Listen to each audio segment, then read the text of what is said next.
Una de las formas de poder hacer un análisis del texto es también verificar el contenido de los textos, es decir, de los poemas. En este caso, como estamos hablando del género lírico, pues analizar cada verso, cada contenido, tiene mucho que ver. Sí, es muy importante, mejor dicho.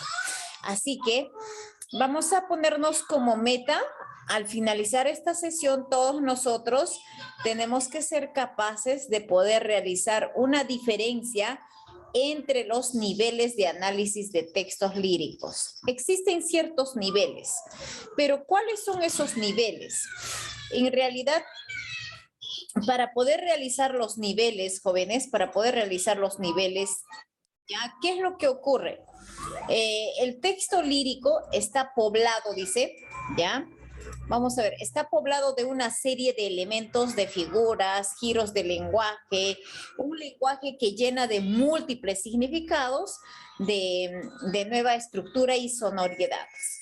Es decir, un poema no solamente es rico en lo que es la expresión lírica, sino que también el de poder, el que el poeta utilice los recursos estilísticos, las figuras estilísticas, ya, entonces las licencias métricas, todos estos recursos que utiliza, de hecho, va a complementar a estos niveles que nosotros necesitamos identificar. Mira, identificar sobre todo. Entonces, por eso decimos que el texto lírico está poblado de una serie de elementos, ¿sí? Dentro de esos elementos encontramos figuras, giros del lenguaje. Encontramos, cuando dice giros del lenguaje, estamos hablando pues de las múltiples figuras literarias que encontramos en una composición lírica. El lenguaje que llena de múltiples significados, ¿no? Entonces, aquí encontramos muchos recursos estilísticos que aplica, que incluye en su texto poético un escritor, ¿sí? Así que el poema siempre va a estar, va a girar alrededor de todos estos elementos, alrededor de todos estos niveles, ¿sí? Entonces, uno de ellos es el nivel fónico o fonológico. Es uno de los niveles que enmarca bastante lo que es el género lírico, ¿ya? Entonces, el poema es la unidad mínima del lenguaje. Recuerda esto, unidad mínima del lenguaje. Después hablaríamos del signo lingüístico o la palabra, para referirnos posteriormente a la frase o a la oración. El nivel fónico fonológico lo relacionamos con el primer aspecto. Por ejemplo, ¿con quién? La unidad mínima del lenguaje. Nosotros sabemos que la unidad mínima del lenguaje es un fonema, ¿verdad? O la letrita comúnmente llamado. Esta letrita se convierte fónico o fonema, perdón, se convierte en fonema cuando ya simplemente ha sido emitido o sea mencionado, ¿ya? Así comúnmente dicho va a ser así, ¿sí? Entonces,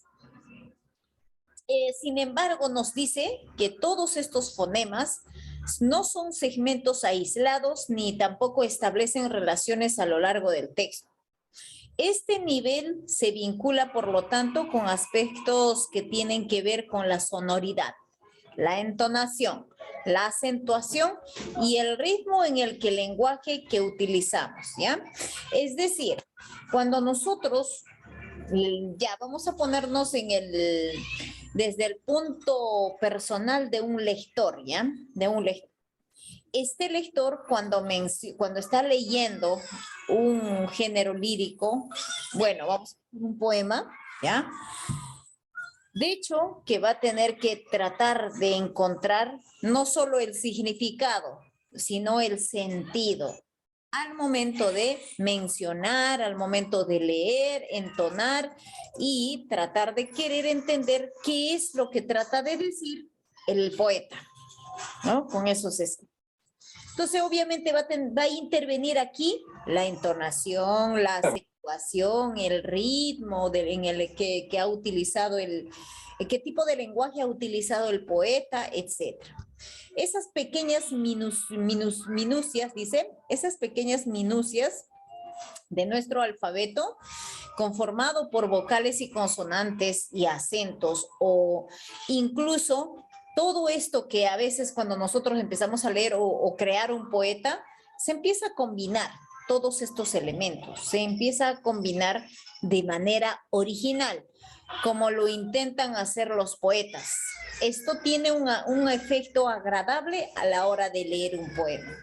Entonces vamos a tener que ser muy cuidadosos y en caso yo me pongo en el papel de escritor, yo voy a tener que ser muy cuidadosa en querer que sea mi obra poética, en querer que sea muy atractivo, muy llamativo en el aspecto de construcción de palabras, combinación de palabras, combinación de segmentos o enunciados o como quiera yo tratar de estructurar.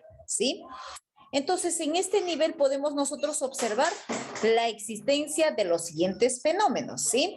Y para que todo esto se llegue a concretizar, todo lo que estamos hablando, pues vamos a resumir simplemente en dos fenómenos, el cuales son la rima y el ritmo, o ritmo o rima, ¿de acuerdo? Entonces, todo lo que acabamos de explicar se resume en ello, ritmo y rima. Entonces, seguramente ustedes se preguntan, bien, ya entendí, ya que existen ciertos fonemas que nos permite a nosotros, uno, poder construir nuestro texto lírico, dos, que podamos identificar a un texto lírico, ¿sí? Dos puntos de vista muy distintos, pero con un solo propósito y utilizando los mismos niveles, ¿sí? Entonces seguramente ustedes se preguntan, entonces en conclusión, ¿qué es el ritmo? ¿Qué es la rima? ¿Cierto? Entonces decimos lo siguiente, ritmo. Bien, para que yo no pueda estar como hablando solita aquí, de repente, quién sabe, tal vez no están ahí ustedes, ¿no? Tal vez simplemente me dejaron ahí solita hablando con la máquina. Vamos a pedirle a Julie que nos pueda ayudarnos con la lectura del primer párrafo. A ver, por favor. Julie, ¿estamos ahí? Sí, profesora, estoy aquí. Por favor, si nos puede ayudarnos con la lectura del primer párrafo, del ritmo, todos a por favor, ¿ya?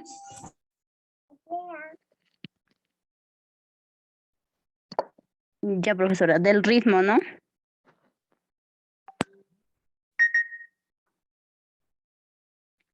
El ritmo es el afecto que se produce por la repetición o la distribución regular de sonidos en los versos del poema.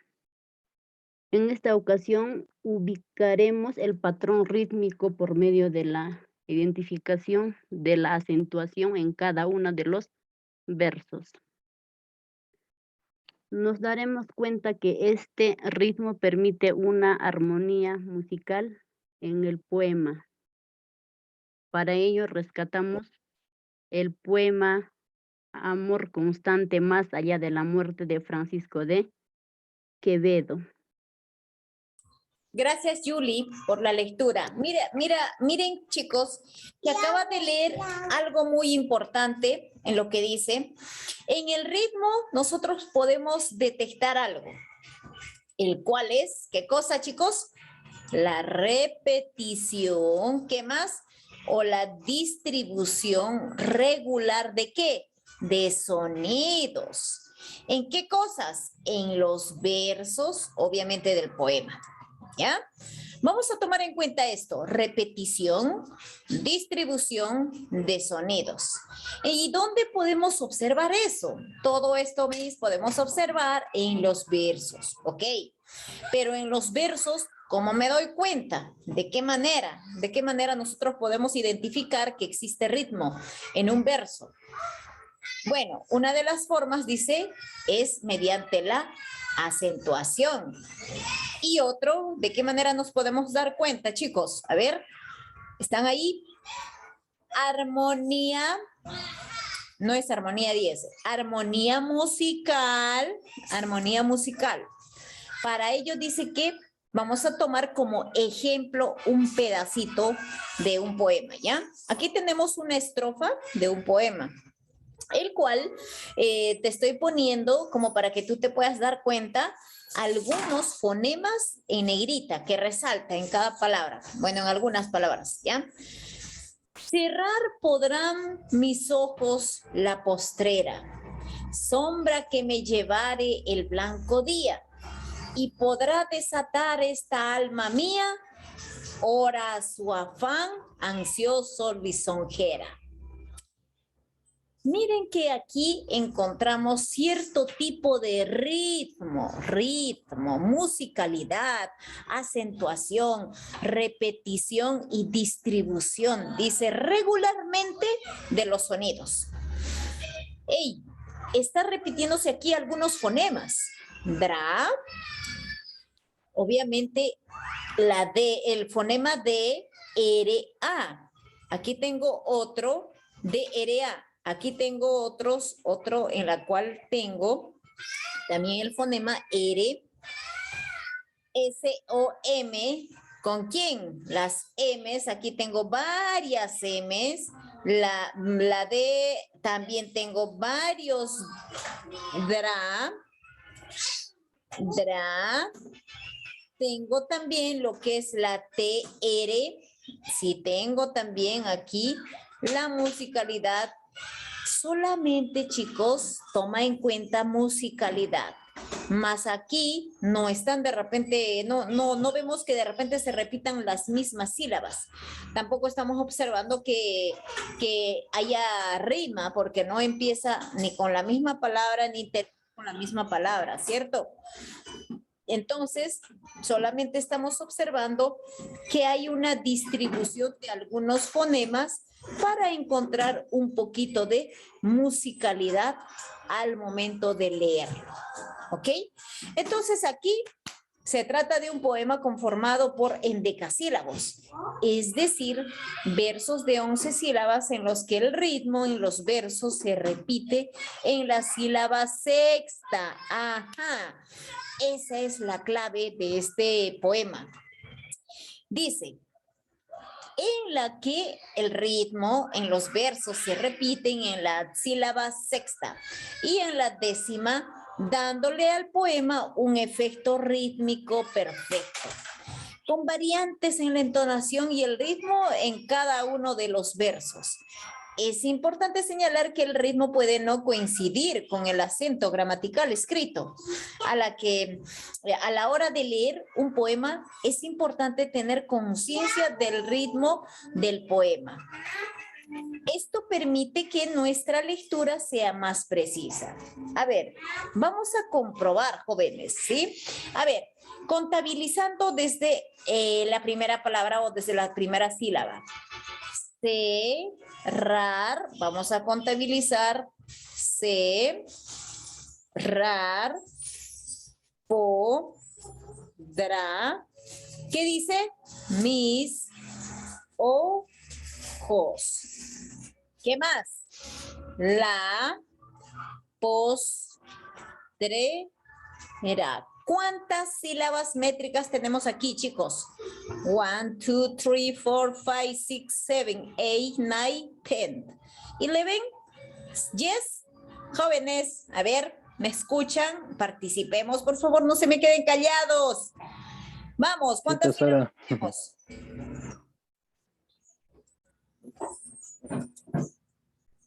11 sílabas métricas. Igual, nos dice que existe 11 sílabas métricas, así que es un endecasílabo. Es un endecasílabo. Pero hay un detalle aquí, nos dice, es decir, versos de 11 sílabas, de los que el ritmo, escucha bien, el ritmo en cada uno de estos versos se repiten en la sílaba sexta. Cerrar, podrá. Sexta, bueno, ahí está en la cuarta, en la primera. Podrá. Mis ojos. O ahí ya está la sexta sílaba, ¿no? Ojos. la postre. Miren, tenemos 4, 6, 4, 6, 4, 6, 4, 6. Entonces, miren, aquí el escritor Francisco Quevedo tomó en cuenta la musicalidad en las sílabas. Cada 4 y 6, 4 y 6, 4 y 6. Ha tomado en cuenta ese tipo de musicalidad, ese tipo de verso que se repite en las sílabas. ¿Ya? Entonces, de esa manera se cumple con lo que es el ritmo. ¿Ya? Perfecto. Ahora, ¿cuál es la diferencia con lo que es la rima? Ya que ritmo es la repetición, distribución de algunos sonidos, puede ser en diferentes puntos del verso. Entonces, de esa manera nos podemos dar cuenta de que sí existe ritmo. Ahora, vamos con la rima, jóvenes. Uy, vamos a borrar esto para que no nos pueda confundir. Y listo, ya está, borrado. Vamos entonces ahora a trabajar con la rima. ¿Cuál es la diferencia con la rima, ok? Miren, vamos a utilizar el mismo poema. Vamos a utilizar el mismo poema, ¿ya? A ver, voy a pedir en esta ocasión que me pueda ayudar con la lectura de la rima. A ver, ¿quién? Un varón, quiero un varón. Luis Alfredo, ¿estamos ahí, Luis Alfredo? Profesora, buenas tardes. Vamos, Luis, el primer párrafo y otra persona de manera voluntaria que nos ayude en la continuación, ¿ya? A ver, vamos, puede empezar, Luis. Ya, profesora. La rima es una repetición sonora que sobreviene al final del verso. Por lo regular, la identificación se establece tomando en cuenta la última de las vocales acentuadas.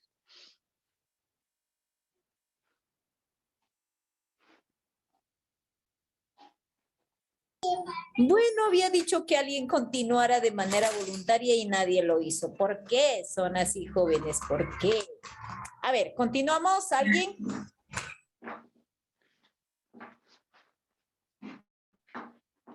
¿Puedo continuar, profesora? Exacto, sí, adelante, por favor. En términos generales, hablamos de dos tipos de rima. La primera es la consonante. Esta se presenta cuando son idénticas las vocales y las consonantes finales de dos o más versos. Volvemos al poema de Francisco de Quevedo para encontrarnos con este tipo de rima. Gracias, Luis, muchas gracias. Entonces, jóvenes, aquí nuestras palabras claves vamos a marcar de inmediato. Dice, repetición sonora. Claramente acaba de leer, repetición sonora. ¿Pero dónde? Al final del verso, dice, repetición sonora al final del verso. Ajá. Por lo regular, dice, la identificación se establece tomando en cuenta la última de las vocales acentuadas. Ese es por lo general. Ya, entonces, lo que normalmente suelen hacer los poetas. Ya, ese es por lo general o regularmente hacen eso. Entonces, vamos a marcar eso. Las vocales acentuadas en la última, ¿no? Última de las vocales acentuadas. Listo. Luego nos dice, en términos generales hablamos de dos tipos de rima. Bueno, en esta ocasión te voy a hablar de dos tipos de rima, porque hay más, ¿eh? Si hay alguien que de repente conoce, no me dejará mentir. No solo son dos tipos o dos formas o dos tipos de rima en realidad. Tenemos muchos otros tipos de rima. La primera es la consonante, dice. En esta ocasión estamos hablando de dos tipos de rima. La primera es la consonante. Esta de acá te está hablando. Esta se representa cuando son idénticas las vocales y las consonantes finales de dos o más versos. De dos o más versos. Volvemos al poema de Francisco de Quevedo para encontrarnos con este tipo de rima. Bueno, nos está diciendo de que aquí se va a tomar en cuenta cuando el poeta utiliza las mismas vocales para poder terminar sus versos. ¿Ya? Sus versos. Hay tipos de versos que existe y que los mismos poetas pues han implantado, como quien diría. Una de ellas dice que el primer verso termina en una vocal, la siguiente puede terminar en otra, la tercera en otra y la tercera tal vez igual que la primera, ¿sí? Y cada una de estas van a tener su nombre, ¿sí? Su nombre. Entonces, nos dice, te voy a hablar de dos tipos de rima, nos está diciendo aquí. Uno que es la primera, es la rima, dice, la primera es la consonante, ¿ya? Y la segunda ¿cuál es? La segunda, ¿cuál es, chicos? ¿Están ahí o se fueron? Jóvenes, ¿por qué desaparecen? La primera es la consonante. Esta se representa cuando son idénticas, las vocales y las consonantes finales de dos o más versos. ¿De acuerdo? Miren, esta es la primera parte. La primera parte, escucha bien. Nos dice que al final de este verso termina en una sílaba. La siguiente en otra y la tercera va a terminar de repente igual que la segunda y la última igual que la primera. Ajá, estamos viendo aquí. Cerrar podrá mis ojos la postrera. Era, voy a marcar acá, era. Sombra que llevaré el blanco día. Ia. Y podrá desatar esta alma mía, Ia, hora a su afán, ansioso lisonjera, era. Entonces, estamos observando que la primera rima con la última y la segunda con la tercera. Y se cumple con eso lo que es la rima. Veamos en la siguiente que es lo mismo. Ribera, ¿con quién? Con severa. Ardía con fría, ¿sí? Entonces, de la misma manera, jóvenes, estamos viendo que rima la primera con la última y la segunda con la tercera, ¿sí? Y esto es lo que simboliza esto de aquí, ¿no? Cada uno. Sido, dado, ardido. Sido, dado, ardido. Ido, ado, ido, ¿no? Entonces, la primera con la tercera y la segunda se queda ahí. Incluso puedo decir que esta segunda de la tercera estrofa rima con la primera de la cuarta estrofa. ¿De acuerdo? Así. Así. Y sentido. El tercer verso de la tercera estrofa rima con la segunda de la cuarta estrofa.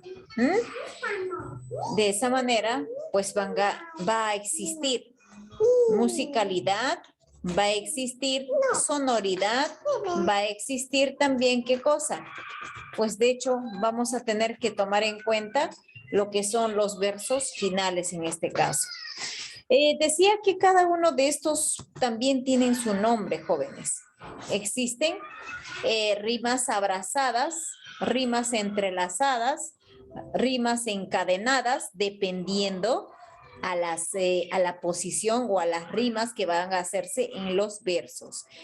Elio, levantando la mano, Elio, ¿sí? ¿Quiere participar? Sí, maestra, ¿me escucha? Sí. Sí, justamente eso quería mencionar lo que usted dijo ahorita, ¿no? En este caso, esta distribución de rimas, bueno, claro, existe una rima, en este caso se puede ver evidentemente una rima consonante por la forma en cómo está acabando cada verso. Y bueno, la otra rima que usted mencionaba es la rima asonante, en la cual no tiene necesariamente la consonante y la vocal van a acabar en el mismo, sino más bien en este caso solamente coinciden las vocales. Y también por la distribución de la rima, justamente lo que usted está mencionando, en este caso vemos una rima abrazada, que es justamente esa rima que parece una doble C, ¿no? Que la primera y el último verso del cuarteto tienen esa misma terminación consonante, y en cambio el segundo y el tercero tienen el mismo, también la misma terminación. Por ejemplo, ¿no? Postrera y lisonjera, que son el primer y el último verso, son los que acaban en era, era, y en cambio día y mía terminan pues en lo mismo, entonces eso, por eso se le pone la letrita B. Y bueno, también se le pone en mayúscula porque en este caso, según el conteo silábico, es un verso de arte mayor, ¿no? Porque van más de 9 sílabas. Y bueno, en este caso lo que usted nos está presentando es un soneto, es por eso que tiene esa estructura bien peculiar, ¿no? Son 14 versos en los cuales los dos cuartetos primeros deben tener una rima abrazada, y los dos últimos tercetos, que justamente ahí vemos los 3 versitos abajo, tienen una rima cruzada, ¿no? Por eso es C, D, C, D, C, D. Entonces tiene esa característica de rima cruzada, solamente que están divididas en 2 tercetos definidos. Entonces esto es evidentemente la estructura clásica de cómo debe ser escrito un soneto. Exacto. Entonces, como decía, no solamente tenemos estos tipos de rimas, jóvenes, tenemos más tipos de rimas, dependiendo a la estructura que va a utilizar el poeta, dependiendo cómo tú quieres presentar o cómo quiso presentar o quiere presentar el poeta, ¿sí? Entonces, una de las formas que estamos viendo para podernos dar cuenta cuál es la diferencia, por ejemplo, entre ritmo y rima, ¿ya? Recuerda que en el ritmo existe la musicalidad, ¿ya? El sonido, la melodía que el escritor o el poeta ha utilizado en su obra poética. Y la rima ya quiere decir la repetición sonora en algunos versos o en todos los versos en realidad, ¿sí? Para que pueda dar mayor realce todavía a los poemas, ¿sí? Entonces, 2 puntos importantes y tomando en cuenta también los tipos de rima, ¿sí? Muy bien. Entonces, aquí vamos a ver cuál es, de qué manera más nosotros o para qué nosotros podemos ubicar estas rimas. A ver, vamos a borrar esto para que podamos tener una visibilidad normal. Bien, ahora sí, necesito, ya participó Elio, participó Luis, Julie. Vamos con Iván. ¿Estamos ahí, Iván? Iván. Iván, ¿estamos ahí? Sí, profesora, buenas tardes. Bien, vamos Iván, por favor, ayúdenos con la lectura hasta el punto donde dice vaya surgiendo, hasta acá. Vamos. Ya. Para la ubicación de cada rima, tomamos en cuenta la sílaba de mayor sonoridad y ahí todo. Al final de cada verso, como te has dado cuenta en el esquema, al final de cada verso se colocan letras de acuerdo a la rima que vaya surgiendo. ¿Hasta ahí, profesora, o más? Ya, si desea, está bien. Ya. La primera rima que aparece en el primer verso es la terminación era. Por lo tanto, nos referimos a ella como la letra A, al igual que todos los versos que hagan rima con esta terminación.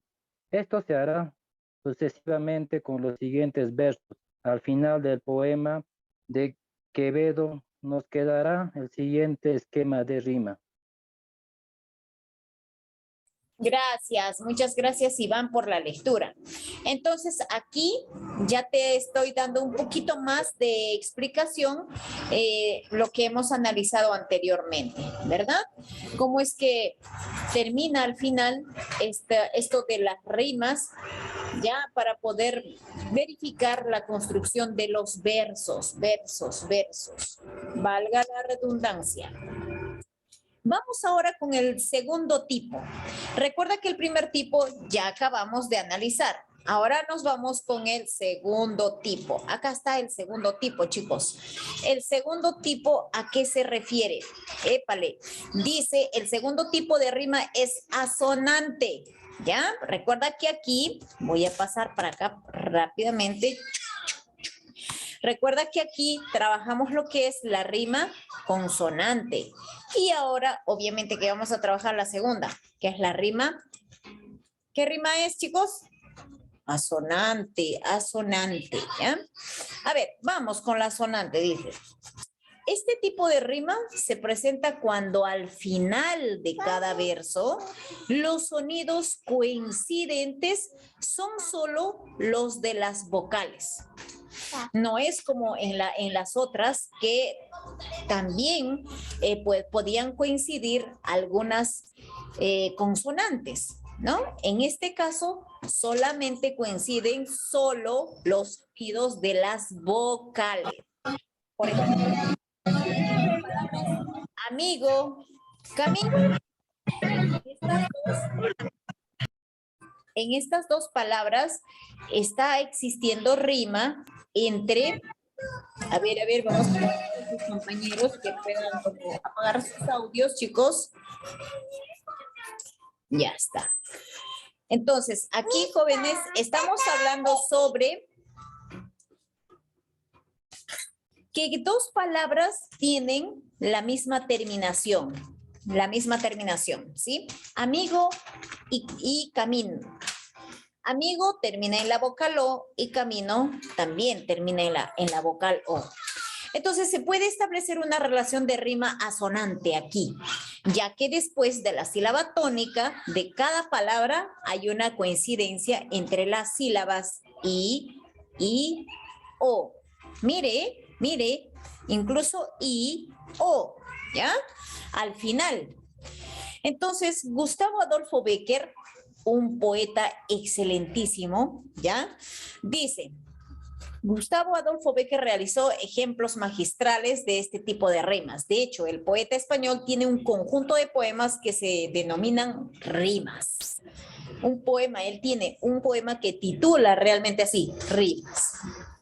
Voy a pedirles ahora mismo que cada uno de ustedes vayan eligiendo ya una estrofa de este poema de Gustavo Adolfo Bécquer, ¿sí? Y luego nos comparte.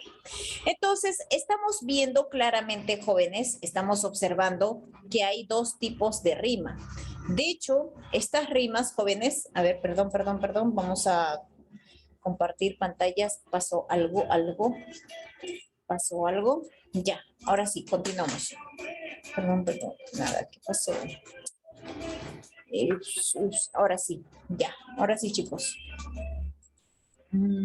Listo, ya está. Entonces, estábamos justo por acá.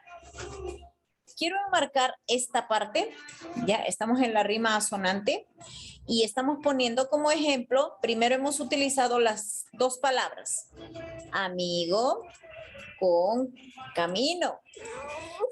¿Cómo riman estas? Dice, estas rimas porque ambas palabras terminan en la misma vocal. Incluso podemos ver 1, 2, 3, el tercer fonema de la primera palabra con el cuarto fonema de la siguiente palabra también, ¿no?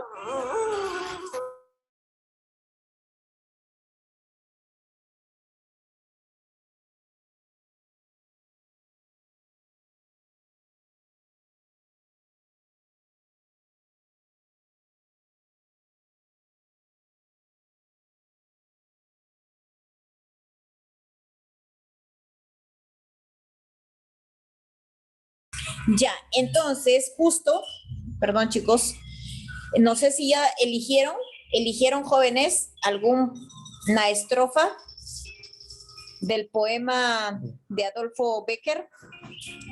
Bien, entonces si no es así, aquí observamos. Por ejemplo, esta de acá. Observamos, por favor. Y si ustedes de repente han elegido, por favor, ¿alguien ha elegido alguna estrofa? de algún poema de Gustavo Adolfo Bécquer? Chicos, ¿estamos ahí?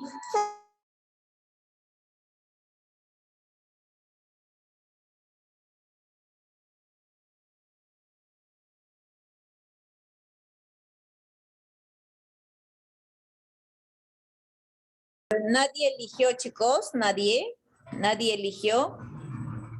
Sí, profesora. A ver, vamos. A ver, vamos, Luis. Elio, creo que hablaste, Elio, o Luis. ¿Puedo leer, profesora? Luis, a ver, vamos. Ya. Rima 1. Yo sé un himno gigante y extraño que anuncia la noche del alma una aurora. Y estas páginas son de este himno, cadencias que el aire dilata en las sombras. Yo quisiera escribirlo del hombre, domando el rebelde, mezquino idioma, con palabras que fuesen un tiempo, suspiros y risas, colores y notas. Pero en vano es luchar, que no hay cifra capaz de encerrarle, y apenas, oh hermosa, si teniendo en mis manos las tuyas, pudiera al oído cantarle a solas. Bien, hemos escuchado atentamente uno de los poemas de Gustavo Adolfo Bécquer.